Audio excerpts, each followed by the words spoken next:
Bread crumbs basically आपके internal linking को ही बेहतर बनाते हैं।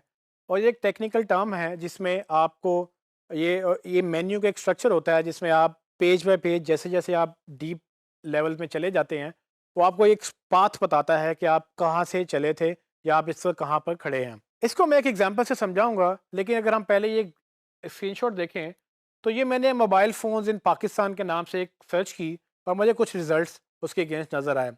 आप कुछ भी सर्च करें तो आपको भी इस तरह के रिजल्ट्स नज़र आते हैं। इसमें अंडरस्टैंड ये करना है कि ये जो पहले 4 लिंक्स आपको नज़र आ रहे हैं, ये 4 लिंक्स में क्या सिमिलैरिटी है। अगर आप इसको गौर से देखें तो ये 4 लिंक्स प्रॉपर्ली जिस तरह से वो हमने वेबसाइट स्ट्रक्चर की बात की थी, वो पेज बाय पेज अपने स्ट्रक्चर को एक्सप्लेन कर रहे हैं, जिसमें उनका मेन पेज है, फिर स्लैश के बाद एक उनका सब पेज है और फिर स्लैश के बाद एक और पेज है। तो गूगल वो आपके यूआरएल को अपने सर्च रिजल्ट में भी दिखाता है और वो कुछ इस तरह से नज़र आता है। लेकिन अंडरस्टैंड करने वाली बात ये है कि इंटरेस्टिंगली नीचे वाले जो 3 रिजल्ट्स हैं, वो पहले 4 रिजल्ट से डिफरेंट हैं। आप देखेंगे कि पहले 4 रिजल्ट्स में यूआरएल स्लैश के बाद प्रॉपर यूआरएल का जिस तरह से पूरा स्ट्रक्चर होता है उस तरह से दिखाई दे रहा है। लेकिन नीचे वाले 3 रिजल्ट्स में जितने भी यूआरएल्स हैं उनमें स्लैश नहीं नज़र आ रहा आपको। उनमें बेसिकली एक पेज का यूआरएल है जो होम पेज का यूआरएल है, फिर इनर पेज यानी कि जो एक सब पेज था उसका नाम आ रहा है, ना कि उसका वो यूआरएल आ रहा है। और फिर इसी तरह से एक एक यूआरएल आप देख रहे होंगे सेकंड लास्ट पे जिसका आगे थर्ड लेवल पे भी नाम आ रहा है, उसका स्लैश नहीं आ रहा। ये दोनों डिफरेंट क्यों हैं? बेसिकली ये दोनों डिफरेंट इसलिए हैं क्योंकि नीचे वाले 3 लिंक्स जो हैं उनकी वेबसाइट के ऊपर या उनके पेजेस के ऊपर ब्रेड क्रम्ब नेविगेशन इंस्टॉल्ड है।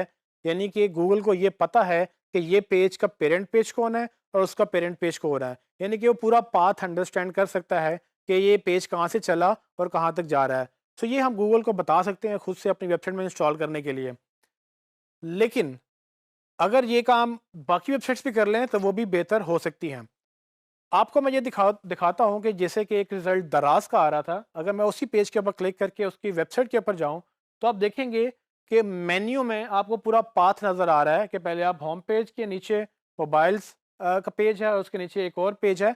सो अल्टीमेटली आपको वो एक पूरा पाथ नज़र आ रहा है कि आप इस वक़्त मोबाइल्स के पेज के ऊपर हैं, उसके ऊपर मोबाइल फ़ोन्स एंड टैबलेट्स का पेज है एंड देन उसके ऊपर होम पेज है।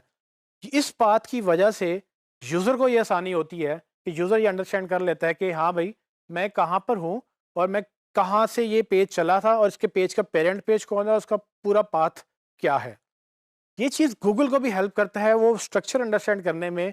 और आप जब ये स्ट्रक्चर इंस्टॉल करते हैं, जब ये नेविगेशन लगाते हैं तो गूगल इसको अंडरस्टैंड करते हुए अपने सर्च रिजल्ट में आपको वहाँ भी हायरार्की दिखाता है कि होम पेज के नीचे मोबाइल फ़ोन एंड टैबलेट का पेज है, उसके नीचे मोबाइल्स का पेज है।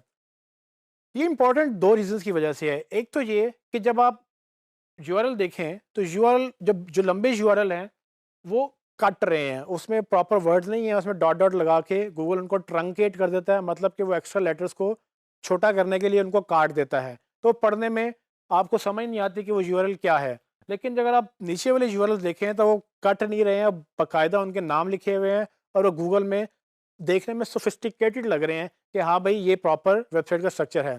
तो यूज़र को भी हेल्प मिलती है और आपकी अगेन एसईओ को भी हेल्प मिलती है, क्योंकि जब आप अच्छा एक्सपीरियंस देंगे तो आप ऊपर रैंक भी करेंगे।